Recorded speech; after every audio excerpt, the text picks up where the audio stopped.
ಇದೇನೇನಪ್ಪ ಮನೆ?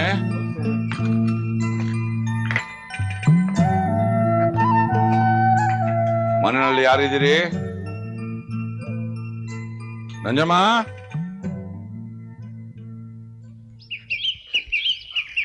ಮಾ ಯಾರ ಸನ್ಯಾಸಿ ಬಂದಿದ್ದಾರೆ, ನಿನ್ ಗುರ್ತಿರೋರು ಇರ್ಬೇಕು, ಕರಿತಿದ್ದಾರೆ. ಅಯ್ಯೋ, ಒಂದು ಮುಷ್ಟಿ ರಾಗಿ ಭಿಕ್ಷೆ ಹಾಕಿ ಕಳಿಸಿ. ಅಮ್ಮ ಮನೇಲಿಲ್ಲ ಅಂತ ಹೇಳು. ಆಮೇಲೂ ಕೊಯ್ಯೋಕರು ಅಂದರೆ ಚೌಳೇಶ್ವರನ ಗುಡಿಗೆ ಹೋಗಿ ಹೇಳು. ಅಲ್ಲಿ ಮಾದೇವಯ್ಯನವರು ಹೀಗೆ ಯಾತ್ರೆ ಹೋಗೋ ಸನ್ಯಾಸಿಗಳಿಗೆ ಊಟ ಹಾಕ್ತಾರೆ. ಶಾನ್ ಭೋಗರ ಮನೆ ಇದೇನಾ?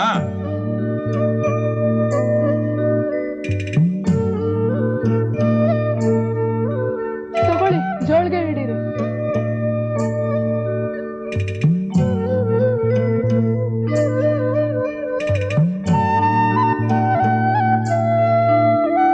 ಪಾರ್ವತಿನ ಮನೇನು? ತಮ್ಮಂದ್ರೆ ಏನ್ ಮಾಡ್ತಿದ್ದಾರೆ? ಸ್ಕೂಲ್ಗೆ ಹೋಗಿದ್ದಾರೆ. ಯಾವ ಕ್ಲಾಸಲ್ಲಿ ಓದ್ತಾ ಇದ್ದಾರೆ? ರಾಮಣ್ಣ ಕಂಬನ್ಕೇರಿನಲ್ಲಿ ಹೈಸ್ಕೂಲ್ ಓದ್ತಾ ಇದ್ದಾನೆ. ವಿಶ್ವ ಇಲ್ಲೇ 4ನೇ ಕ್ಲಾಸ್. ನಂಜಿ ಏನ್ ಮಾಡ್ತಾ ಇದ್ದಾಳೆ? ಅಮ್ಮ ಹಿತ್ಲಲ್ಲಿದ್ದಾಳೆ. ಕರಿ ಅವಳ.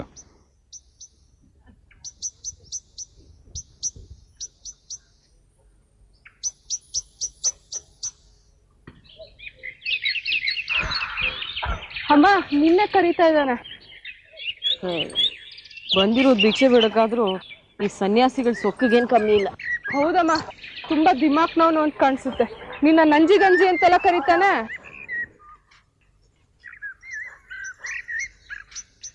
ಯಾರು ಅಂತ ಗೊತ್ತಾಗ್ಲಿಲ್ಲ. ಅಪ್ಪಯ್ಯ,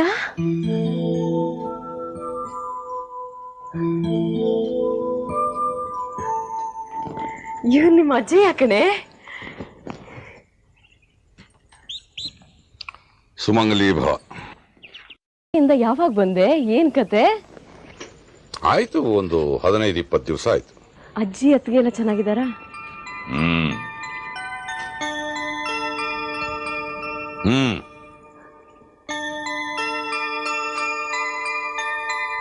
ನಮಸ್ಕಾರ ಮಾಡಿ. ಸುಮಂಗಲೀಂ ವಧುರಿಮಾಂ ಸಮೇತ ಪಶ್ಯತಾಂ ಸೌಭಾಗ್ಯಮಸ್ತು. ದೀರ್ಘ ಸುಮಂಗಲಿ ಭವ. ನಂಜಿ, ನಿಮ್ಮೂರಲ್ಲಿ ಬರ ಇದೆ, ಮನೆಯಲ್ಲಿ 2 ಹೊತ್ತು ಊಟಕ್ಕೂ ಅನುಕೂಲ ಇಲ್ಲ ಅಂತ ಕೇಳಿ ನನ್ನ ಮೊಮ್ಮಗಳು ಪೀಚ್ ಆಗಿರ್ತಾಳೆ ಅಂತ ಅಂದುಕೊಂಡಿದ್ದೆ. ಇಲ್ಲಿ ನೋಡಿದ್ರೆ ಮೈ ಕೈ ತುಂಬಿಕೊಂಡು ಲಕ್ಷಣವಾಗಿದ್ದಾಳೆ. ಇವಳು ನೋಡ್ತಾ ಇದ್ರೆ ನಿಮ್ಮ ಅಮ್ಮನ ನೆನಪಾಗುತ್ತೆ. ಇವಳಿಗೆ ಎಷ್ಟು ವಯಸ್ಸು? 16 ತುಂಬಿ 17 ಅಪ್ಪಯ್ಯ. ನೀನ್ ಮನೆ ಬಿಟ್ಟು ಓಡ್ ಹೋದಾಗ ಇವಳು ಕೈಗೂಸಾಗಿದ್ಲು, ನೆನಪಿಲ್ವಾ?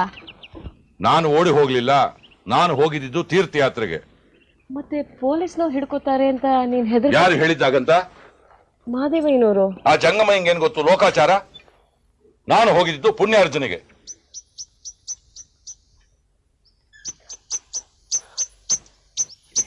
ಅಪ್ಪಯ್ಯ ಒಂಚೂರು ಬದಲಾಗಿಲ್ಲ. ಈ ಬುಟ್ಟಿ ತುಂಬಾ ಅಮ್ಮ ಚಕ್ಲಿ ಕೊಡ್ಬೇಡಿ ಅಂತ ಏನೇನೋ ಕಳಿಸಿದಾಳೆ. ಇಲ್ಲಿಡ್ಲಾ?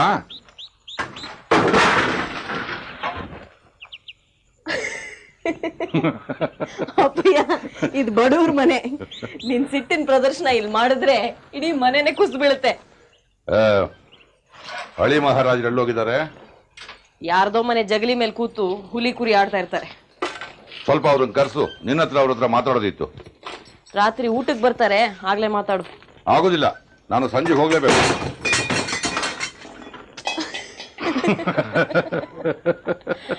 ಅಪ್ಪಯ್ಯ, ಕಾಶಿಯಿಂದ ಗಂಗೆ ತಂದಿದ್ದೆ. ಅಕ್ಷಯ್ ತದಿಗೆ ಕಳೆದ 4 ದಿವಸಕ್ಕೆ ಗಂಗಾ ಸಮಾರಾಧನೆ ಇಟ್ಕೊಂಡಿದ್ದೀನಿ. ಅದಕ್ಕೆ ಹಾಸನ ಕಡೂರು ಸೀಮೆ ಬ್ರಾಹ್ಮಣರನ್ನೆಲ್ಲ ಕರೀಬೇಕು. ಹಾಗೆ ನಿಮ್ಮನ್ನು ಕರೆದು ಹೋಗೋಣ ಅಂತ ಬಂದೆ. ಬೇಗ ಚೆನ್ನಿಗನ್ನು ಕರ್ಸು. ಪಾರ್ವತಿ, ಹೋಗಿ ಪಕ್ಕದ ಮನೆ ಶಿವಣ್ಣಂಗೆ ಹೇಳು, ಅಪ್ಪಯ್ಯನ ಕರ್ಕೊಂಡ್ ಬರ್ತಾನೆ. ಪಕ್ಕದ ಮನೆಯವ್ರು ಯಾಕೆ? ಇವಳೇ ಹೋಗಿ ಕರಿಬೋದಲ್ಲ? ಇಲ್ಲ ಅಪ್ಪಯ್ಯ, ನಾನು ಪಾರ್ವತಿನ ಒಬ್ಬಳೇ ಎಲ್ಲೂ ಕಳಿಸಲ್ಲ. ನಿನಗೆ ಈ ಊರಿನ ಕತೆ ಗೊತ್ತಿಲ್ಲ, ಅದಕ್ಕೆ ಹಾಗಂತೀಯ. ಅಂತೂ ಮಗಳನ್ನ ತುಂಬಾ ಮುದ್ದಾಗಿ ಸಾಕಿದ್ದೀಯ.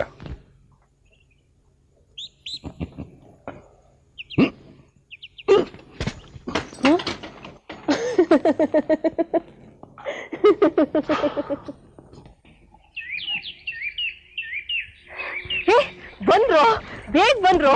ನಮ್ಮ ಅಪ್ಪಯ್ಯ ಬಂದಿದ್ದಾರೆ. ನೀ ಕತೆ ಹೇಳ್ತಾ ಇದ್ದಲ್ಲ, ಹಾಗೆ ಇದ್ದಾರಾ?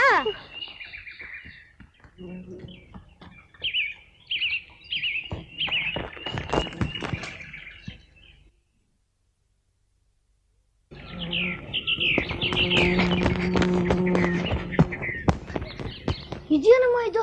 ನೀ ಹೇಳ್ತಾ ಇದ್ದಿ ನಿಮ್ಮಪ್ಪ ರಾಜರ ತರ ಇದ್ದಾರೆ ಅಂತ, ಈಗ ನೋಡಿದ್ರೆ ಬೈರಾಗಿ ತರ ಇದ್ದಾರೆ. ಹಾಗೆ ಅನ್ಬಾರ್ದು. ಬಾ ಬಾ ಬಾ. ಅಪ್ಪಯ್ಯ, ಇವನ್ ರಾಮಣ್ಣ ಹೈಸ್ಕೂಲಲ್ಲಿ ಓದ್ತಾ ಇದ್ದಾನೆ. ಹೋಗಿ ನಮಸ್ಕಾರ ಮಾಡು. ದಿನಾ ಕಂಬನ್ ಕೆರೆಗೆ ಹೋಗಿ ಬರ್ತಾನೆ. ಯಾರು? ಇವನ್ ವಿಶ್ವ, 4ನೇ ಕ್ಲಾಸು. ಬಲ್ತುಂಟ, ಯಾರ ಮಾತು ಕೇಳಲ್ಲ, ಎಲ್ಲ ನಿನ್ ಹಾಗೆ. ಏ ಬಾರೋ ಇಲ್ಲಿ, ಬರ ಕೂತ್ಕೋ. ಬರ. ಏನು ಹಾಗೆ ನೋಡ್ತಾ ಇದೀಯಾ? ತಾತ, ನನ್ಗೊಂದು ಅನುಮಾನ. ಏನಪ್ಪ ಅದು? ನಿನ್ ಶಾವ್ಗೆ ಪಾಯಸ ಹೇಗ್ ತಿಂತ್ಯಾ? ಬಾ. ಎಲ್ಲಿ? ಅಲ್ಲ, ಶಾವ್ಗೆ ಯಾವುದು ನಿನ್ ಗಡ್ಡ ಯಾವುದು ಅಂತ ಹೇಗ್ ಗೊತ್ತಾಗುತ್ತೆ? ತುಂಟ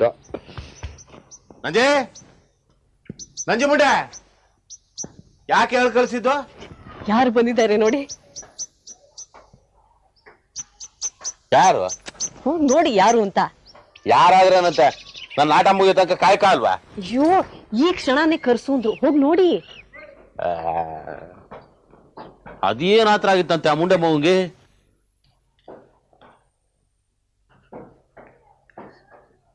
ಅದ್ಲ ಹೇಳಕ್ ಏನಾಗಿತ್ತೆ?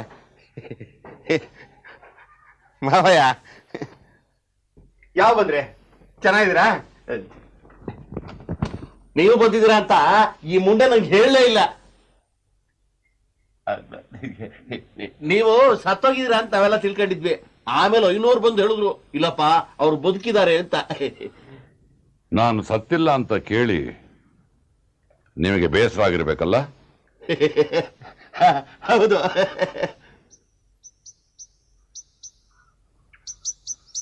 ನಂಜಿ, ಬಾ ಅಮ್ಮ, ಕೂತ್ಕೋ ಬಾ. ನಿಮ್ಮಿಬ್ಬರ ಜೊತೆನಲ್ಲೂ ನಾನು ಮಾತಾಡೋ ಒಂದು ವಿಷಯ ಇತ್ತು. ಈ ಗಂಗಾ ಸಮಾರಾಧನೆ ಮಾಡೋದರ ಹಿಂದಿನ ಇರಾದ ಸ್ವಲ್ಪ ಮಕ್ಕಳನ್ನ ಹೊರಗಡೆ ಕಳಿಸು. ಪಾರ್ವತಿ, ರಾಮಣ್ಣ ವಿಶ್ವನ್ ಕರ್ಕೊಂಡು ಹೋಗಿ ಒಂದ್ ಸ್ವಲ್ಪ ಜಗಲಿ ಮೇಲೆ ಕೂತಿರು. ಆಯ್ತು. ಬಾರೋ ವಿಶ್ವ, ಬಾರೋ ರಮಣ್ಣ.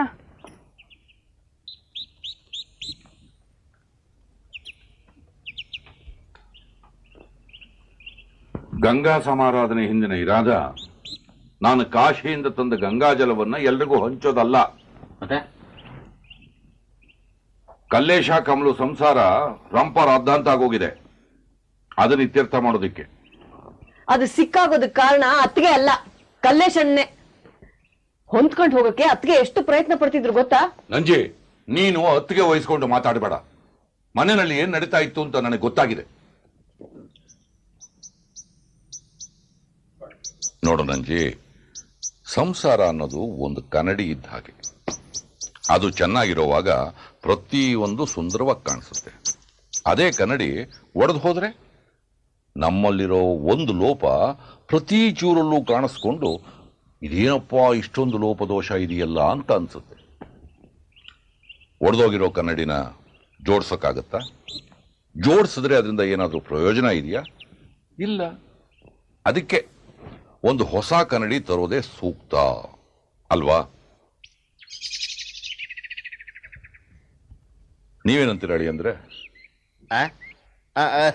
ಹೌದೌದು, ಬೇರೆ ಕನ್ನಡಿ ತರದೇ ಒಳ್ಳೇದು. ಆದ್ರೆ ದೊಡ್ಡ ಕನ್ನಡಿ ಇಲ್ಲಿ ಸಿಕ್ಕಲ್ಲ ನೋಡಿ, ತಿಪ್ಟೂರ್ಗೆ ಹೋಗಿ ತಗೊಂಬರ್ಬೇಕಾಗತ್ತೆ.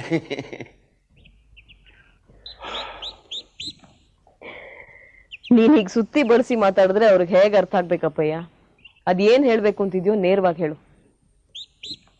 ಕಲ್ಲೇಶನ್ಗೆ ಬೇರೆ ಮದುವೆ ಮಾಡೋಣ ಅಂತಿದ್ದೀನಿ. ಮತ್ ಕಮಲತ್ಗೆ ಕತೆ? ಅವಳು ಬೇಕಾದ್ರೆ ನಮ್ಮನಲ್ಲಿ ಇರ್ತಾಳೆ, ಕಷ್ಟ ಆದ್ರೆ ಹೊರಗ್ತೀರ ಉಟ್ಕೊಂಡು ತವ್ರ ಮನೆಗೆ ಹೋಗ್ತಾಳೆ. ಆದ್ರೆ ಅತ್ತಿಗೆ ಏನ್ ತಪ್ಪು ಮಾಡಿದಾಳೆ ಅಂತ? ನೋಡೋ, ನೀನು ಮತ್ತೆ ಮತ್ತೆ ಕಮಲಿನ ವಹಿಸ್ಕೊಂಡು ಮಾತಾಡಬೇಡ. ನಾ ಹೇಳುದನ್ನ ಪೂರ್ಣ ಕೇಳಿಸ್ಕೊ. ಇಷ್ಟಕ್ಕೂ ಕಲ್ಲೇಶಣ್ಣಂಗೆ ಹೆಣ್ ಕೊಡೋಕೆ ಯಾರು ತಯಾರಿದ್ದಾರೆ? ಅದಕ್ಕೆ ಗಂಗಾ ಸಮಾರಾಧನೆ ಮಾಡ್ತಾ ಇರೋದು. ಆ ನೆಪದಲ್ಲಿ ಕನ್ಯಾ ಪಿತೃಗಳನ್ನ ತಲಾಶ್ ಮಾಡ್ತೀನಿ.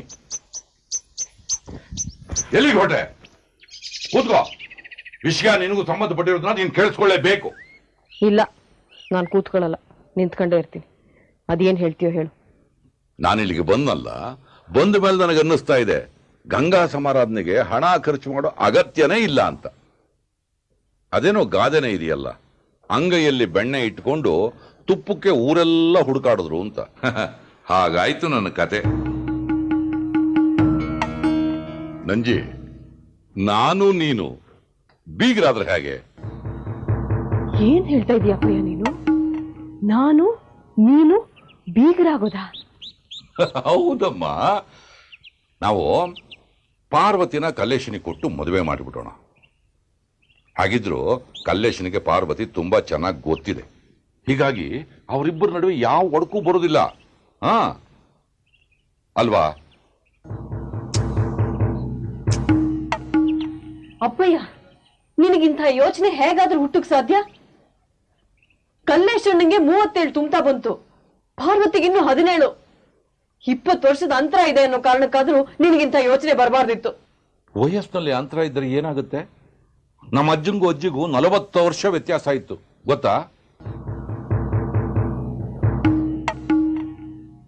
ನಾನು ಕಾಶಿನಲ್ಲಿ ಪ್ರವಚನ ಕೊಟ್ಟಿದ್ದಕ್ಕೆ 20 ಬಂಗಾರದ ಉಂಗುರಗಳನ್ನ ಕೊಟ್ಟಿದ್ದಾರೆ ಜನ ಮೆಚ್ಚಿ. ಜೊತೆಗೆ 10,000 ರೂಪಾಯಿನೂ ಸಂಪಾದನೆ ಮಾಡಿದ್ದೀನಿ. ಇದೆಲ್ಲ ನಿನ್ನ ಮಗಳಿಗೆ ಆಗುತ್ತೆ. ಅವಳು ರಾಣಿ ತರ ಬದುಕಬಹುದು.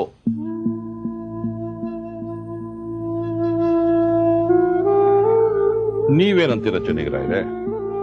10,000 ನಗದು, ತೊಲಗಟ್ಲೆ ಚಿನ್ನ, ಗದ್ದೆ, ತೋಟ ಎಲ್ಲ ಇರೋ ನಮ್ಮ ಕಲ್ಲೇಶಿ ಒಳ್ಳೆವರ ಅಲ್ವಾ? ನಂಜಿ ಒಪ್ಪಿದ್ರೆ ನಂದೇನು ಅಭ್ಯಂತರ ಇಲ್ಲ. ಚೆನ್ನಿಗನಿಗೆ ಒಪ್ಪಿಗೆ ಇದೆಯಂತೆ, ನೀನೇನಂತೀಯ?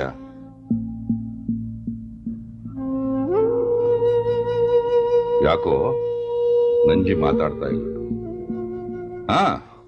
ಯೋಚನೆ ಮಾಡೋದಕ್ಕೆ ಸಮಯ ಬೇಕಲ್ವಾ? ನೀವಿಬ್ರು ಯೋಚನೆ ಮಾಡಿ ನಾಳೆ ತಿಳಿಸಿ. ಈಗ ನಾವು ಬೀಗರಾಗ್ತಾ ಇದ್ದೀವಿ. ನಾನು ನಿಮ್ಮನೆಯಲ್ಲಿ ಊಟ ಮಾಡೋದಿಲ್ಲ. ಕಂಬನಕೆರೆ ಶಾಸ್ತ್ರಿಗಳ ಹತ್ರ ನನಗೆ ಸ್ವಲ್ಪ ಕೆಲಸ ಇದೆ. ಇವತ್ತು ಅಲ್ಲಿದ್ದು ನಾಳೆ ಬರ್ತೀನಿ. ಅಷ್ಟರಲ್ಲಿ ತಿಳಿಸಿದ್ರೆ ಸಾಕು. ಆಷಾಢ ಶುರು ಆಗೋದಕ್ಕೆ ಮುಂಚೆನೆ ಪಾಲ್ಗ ಊದ್ಸೇ ಬಿಡೋಣ. ಶಂಭು ಮಹಾರಾಜ. ವಿಶ್ವನಾಥ.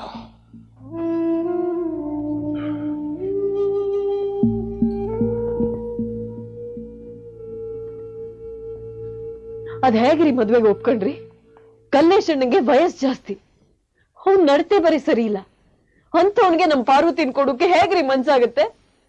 ಅಲ್ವೇ? ಅಷ್ಟೊಂದು ಉಂಗ್ರ, ತೊಲಗಟ್ಲೆ ಚಿನ್ನ, ಬೇಕಾದಷ್ಟು ದುಡ್ಡು. ಈ ಸೌಭಾಗ್ಯ ಯಾರಿಗುಂಟು ಯಾರಿಗಿಲ್ಲ. ನಾವಂತೂ ಅದನ್ನ ನೋಡ್ಲಿಲ್ಲ. ಪಾರ್ವತಿಗಾದ್ರೂ ಅದು ಸಿಗ್ಲಿ ಅಂತ ಅನ್ಸಿ ಒಪ್ಕೊಂಬಿಟ್ಟೆ ಕಣೆ. ಆ ರೇವಣ್ಣ ದುಡ್ಡು ದುಡ್ಡು ಅಂತ ಬಾಯಿ ಬಡ್ಕೊಂಡು ರುದ್ರಾಣಿಗೊಂದ್ ಗತಿ ಕಾಣಿಸ್ತಾ. ಈಗ ನೀವು ಚಿನ್ನ ಬಂಗಾರ ಅಂತ ಜೋಲ್ ಸುರಿಸ್ಕೊಂಡು ನಿಮ್ ಮಗಳಿಗೆ ಇನ್ನೊಂದು ಗತಿ ಕಾಣಿಸ್ತಿದ್ದೀರಾ. ಆದ್ರೆ ನಾ ಏನ್ ಸರ್ವಕಾಲ ತಿಳ್ಕೊಳ್ಳಿ. ಅಲ್ಲ ರೀ, ಈ ಮದುವೆ ಬೇಡ ಅಂತ ನಾ ಹೇಳ್ದಂಗೆ ನಿಮಗೂ ಹೇಳಕ್ ಏನಾಗಿತ್ರಿ? ಮಾವ ಹಿಂಗ್ ಎದುರು ಹೇಳೋದು ಏರಿಯಾ ಯಾರಿಗಿದೆಯಾ? ನೀ ಬೇಡ ಅಂದ್ರು ಅಷ್ಟೇ, ನಾ ಬೇಡ ಅಂದ್ರು ಅಷ್ಟೇ. ಅವ್ರ ಮನಸ್ಸಿಗೆ ಬಂದಿದ್ದನ್ನ ಅವ್ರು ಮಾಡೇ ಮಾಡ್ತಾರೆ. ಈ ಮದುವೆ ಬೇಡ ಅಂದು ನಾವ್ಯಾಕೆ ಸುಮ್ನೆ ಅವ್ರನ್ನ ಇಷ್ಟದ ಕಟ್ಕೋಬೇಕು ಹೇಳೋ? ಆಹಾ, ಏನು ಪ್ರಳಯಾಂತಕ ಬುದ್ಧಿ ನಿಮ್ಮದು. ಬೇರೆ ಹೊತ್ನಲ್ಲಿ ಬುದ್ಧಿ ಉಪಯೋಗಿಸದೇ ಇದ್ರು ಈ ಹೊತ್ತಲ್ಲಾದ್ರೂ ಉಪಯೋಗಿಸ್ತಾ ಇದ್ದೀರಲ್ಲ, ಅಷ್ಟೇ ಸಂತೋಷ. ನಿಷ್ಠೂರ ಯಾಕೆ ಅಂತೆ? ಅಪ್ಪಯ್ಯನ ಜೊತೆ ನಿಷ್ಠೂರ ಕಟ್ಕೊಳಕ್ಕಾಗಲ್ಲ ಅಂತ ಪಾರ್ವತಿ ಕುತ್ತಿಗೆ ಕುಯ್ಯಕ್ಕಾಗತ್ತೇನ್ರಿ? ಆ ಕಲ್ಲೇಶಣ್ಣ ಮೊನ್ನೆ ಜಗಳ ಆಡ್ಕೊಂಡು ಅತ್ಗೇನ್ ಬಾವಿಗೆ ತಳ್ಳದಂತೆ, ಹಾಗೆ ಮುಂದೇನು ಪಾರ್ವತಿ ಜೊತೆ ಜಗಳ ಆಡ್ಕೊಂಡು ಅವಳನ್ನ ಕೆರೆಗೆ ತಳ್ತಾನೆ. ಆಗ್ಲೂ ನಿಷ್ಠೂರ ಯಾಕೆ ಅಂತ ಬಾಯಿ ಮುಚ್ಕೊಂಡಿದ್ದು ಬಿಡಿ, ಆಯ್ತಾ? ಹೌದಲ್ವಾ? ಅಯ್ಯ, ನನಗೆ ಇವೆಲ್ಲ ಗೊತ್ತಲ್ಲ ಕಣೆ. ನೀನೇ ಯೋಚನೆ ಮಾಡಿ ನಿರ್ಧಾರ ಮಾಡು. ನಾನು ಸ್ವಲ್ಪ 55 ಹಾಕೊಂಬರ್ತೀನಿ.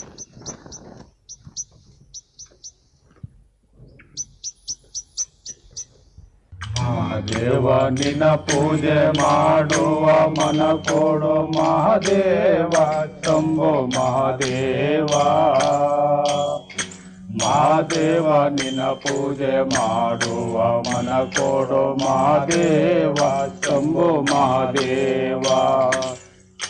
ಜಗತ್ಕಾರ ನಾಲ್ಕು ವರ್ಣದ ಜ್ಯೋತಿ, ನಾಲ್ಕು ವರ್ಣದ ಲಿಂಗ, ನಾಲ್ಕು ವರ್ಣದ ಜ್ಯೋತಿ ಮಹಾದೇವ.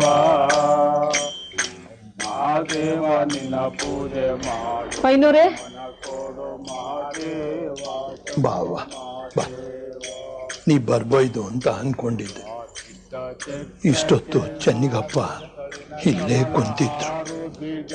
ಈಸ್ಯ ಎಲ್ಲ ಹೇಳಿದ್ರು. ಅದು ವಿಶ್ವ, ನೀವು ಹೊಸಿ 500 ತಾವು ಕೂತ್ಕೊಂಡು ಪದ ಹೇಳ್ತಾ ಇರು.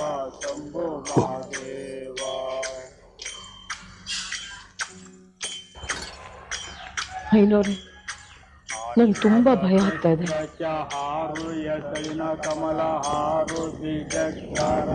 ಈ ಮದುವೆ ಬೇಡ ಅಂತ ಅಪ್ಪ ಹಿಂಗೆ ಹೇಗೆ ಹೇಳೋದು ಏನು ಗೊತ್ತಾಗ್ತಾ ಇಲ್ಲ. ಮದುವೆ ಇಸಿದಲ್ಲಿ ಹಿಂಗೆಲ್ಲ ದಾಕ್ಷಿಣ್ಯ ಮಾಡ್ಕೊಂಡು ಕೂರ್ಬಾರ್ದು ಕಣವ್ವ. ಆಗಕ್ಕಿಲ್ಲ ಅಂತ ಕಡ್ಡಿ ಮುರಿದಂಗೆ ಹೇಳ್ಬಿಡ್ಬೇಕು. ಕಂಟಿ ಜೋಯಿಸ್ರು ಹಸಿ ಸಿಟ್ ಮಾಡ್ಕೊಂಡು ಹಾರಾಡ್ಬೋದು. ಹಾರಾಡ್ಲಿ ಬಿಡು. ನಾ ಬೇಡ ಅಂದ್ರೆ ನಮ್ಮಪ್ಪಯ್ಯ ಕಿವಿ ಮೇಲೆ ಹಾಕತ್ತಾರ. ನನ್ನ ಬಾಯಿ ಮುಚ್ಚಿ ಮದ್ವೆ ಮಾಡೇ ಬಿಡ್ತಾರೆ. ನಮ್ಮ ಮನೆಯವ್ರು ಈ ಮದ್ವೆಗೆ ಒಪ್ಪಿಗೆ ಕೊಟ್ಟಿರೋದು ಅಪ್ಪಯ್ಯಂಗೆ ಇನ್ನಷ್ಟು ಅನುಕೂಲ ಆಗಿದೆ. ಏನು ಚನ್ಗೊಪ್ಪ ಈ ಮದುವೆ ಮಾಡ್ಕೊಳಕ್ ಒಪ್ಕೊಂಡ್ರ? ಈಗಷ್ಟೇ ಒಪ್ಪಿಗೆ ಇಲ್ಲ ಅಂತ ಹೇಳಿದ್ರು. ಮಾವಂತಾವ ಬೇಡ ಅನ್ನೋಕೆ ಹೆದರಿಕೆ ಇರಬೇಕು. ಐನೂರೇ, ಯಾರಾದ್ರೂ ಹಿರಿಯರು ಬಂದು ಹೇಳಿದ್ರೆ ಅಪ್ಪಯ್ಯ ಒಪ್ಕೋಬಹುದು. ನೀವೇ ಅವರು ಬಂದು ಬುದ್ಧಿ ಹೇಳಿ. ನಂಜವ್ವ, ನಿಮ್ಮನೆ ಇಸಿದಾಗೆ ನಾನು ಮೂಗ್ ತೋರಿಸೋದ್ರೆ ಕಟ್ಟಪ್ಪು ಸುಮ್ಕಿದ್ದಾರ? ಹೋಗೋಲ್ಲೇ ಸನ್ಯಾಸಿ, ನಿನಗೆ ಯಾಕೆ ಸಂಸಾರದ ಉಸಾಬರಿ ಅಂತ ಅಂದ್ರು ಅಂದಾರೆ.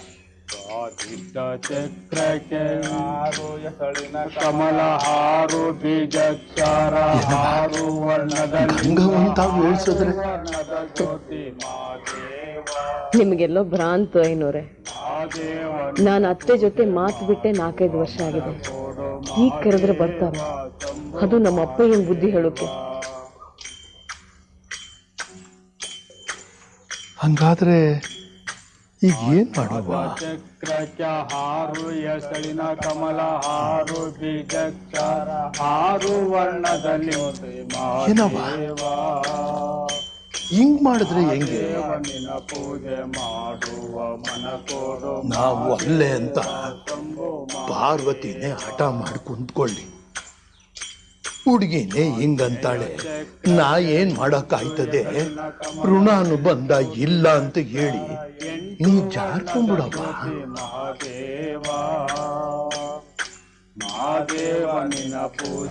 ಈ ಅಜ್ಜಂದ್ರಿಗೆ ಮಕ್ಕಳಿಗಿಂತ ಹೆಚ್ಚಾಗಿ ಮೊಮ್ಮಕ್ಕಳ ಮೇಲೆ ಪ್ರೀತಿ ಮಸ್ತಾಗಿರ್ತದೆ.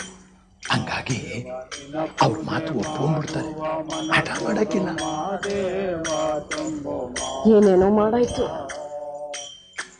ಇದು ಒಂದು ಪ್ರಯತ್ನ ಮಾಡಿ ನೋಡ್ತೀವಿ.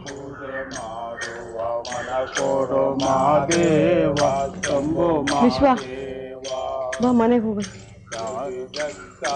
ನಾಲ್ಕು ವರ್ಣದ ಜ್ಯೋತಿ, ನಾಲ್ಕು ವರ್ಣದ ಲಿಂಗ, ನಾಲ್ಕು ವರ್ಣದ ಜ್ಯೋತಿ ಮಹಾದೇವ. ಮಹಾದೇವ ನಿನ್ನ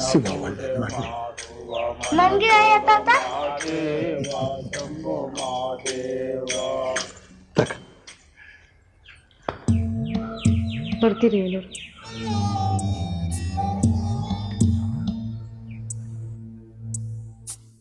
ಮೊಡಲ ತುಂಬ ಬವಣೆ ಕೆಂಡ ಮಡಿಲು ಕುದಿವ ಕಡಲು,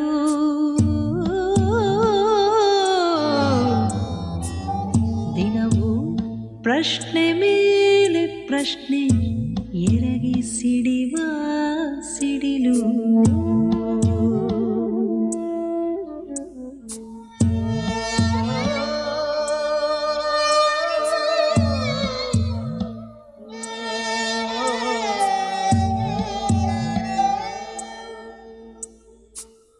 ಎಲ್ಲ ಸಹಿಸಿ ಮುಂದೆ ಪಯಣ, ಬದುಕೆ ವಿಸ್ಮಯ ರಂಗ.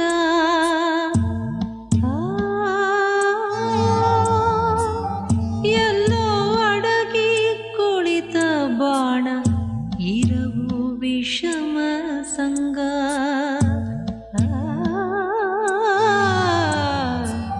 ಹೃದಯ ಗೃಹವೇ ಬಿರಿದು ಭಂಗ, ಬಾಳುವಳಲ